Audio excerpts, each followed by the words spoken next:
Ever wondered how your favorite apps remember your name, your preferences, or even your location? It all comes down to one powerful concept in programming: variables. But here's the kicker. Not all variables are created equal. Some are meant to stay the same forever, while others can change in an instant.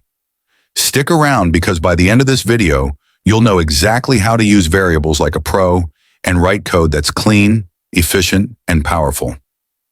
Let's dive in. Let's start with the basics. A variable is like a container that holds a value. Think of it as a labeled box where you can store something, like a number, a word, or even a sentence. Here's how it works. You create a variable by giving it a name.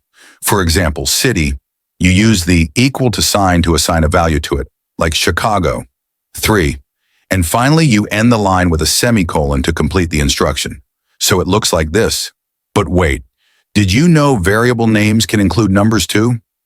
That's super useful when you're working with multiple similar variables, like player 1, player 2, or score 2023.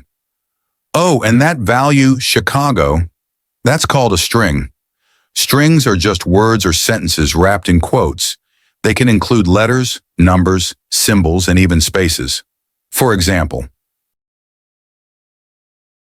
pretty straightforward, right? But here's where it gets interesting. Now let's talk about the two main ways to declare variables, let and const. Use const when you want to declare a variable that never changes. It's short for constant. For example, period. If you try to update PI, you'll get an error.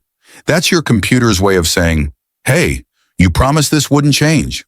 On the other hand, let is for variables that can change.